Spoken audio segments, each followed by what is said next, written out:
With the midterm elections coming up in just over a year, the White House plans to change the way people cast their votes. Elected officials here in Kentucky are reacting to President Trump's latest push to end mail-in voting. Jay Sobardo has more.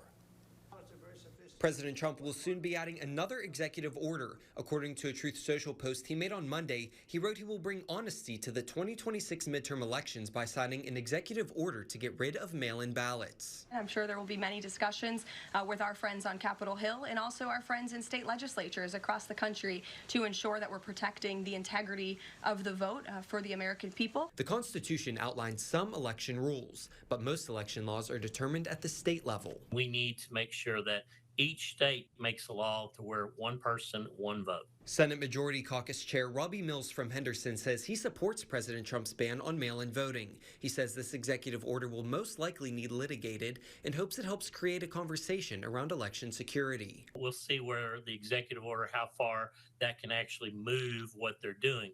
But I think you'll see that hopefully changing public sentiment on this and more folks like myself talking about the need to have secure voting will support this. A spokesperson for Kentucky's Chief Election Officer, Secretary of State Michael Adams, says Kentucky already doesn't allow for mail-in voting beyond traditional absentee. And Senator Mills says he feels good about Kentucky's voting process and that it's one of the best in the United States, but he can't say the same about other states. You're hearing stories and actually seeing documented situations where an apartment gets 20 ballots.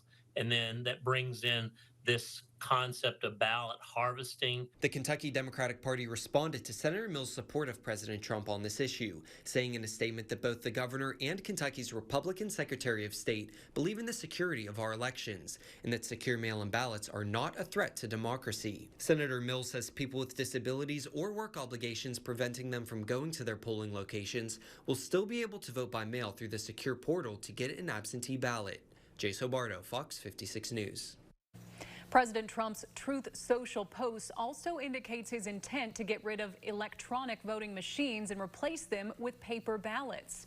In a statement to Fox 56, Secretary of State Michael Adams said Kentucky replaced voting machines with paper ballots using funds from the first Trump administration and the General Assembly. He added the state continues to receive national praise for the security and accessibility of its elections.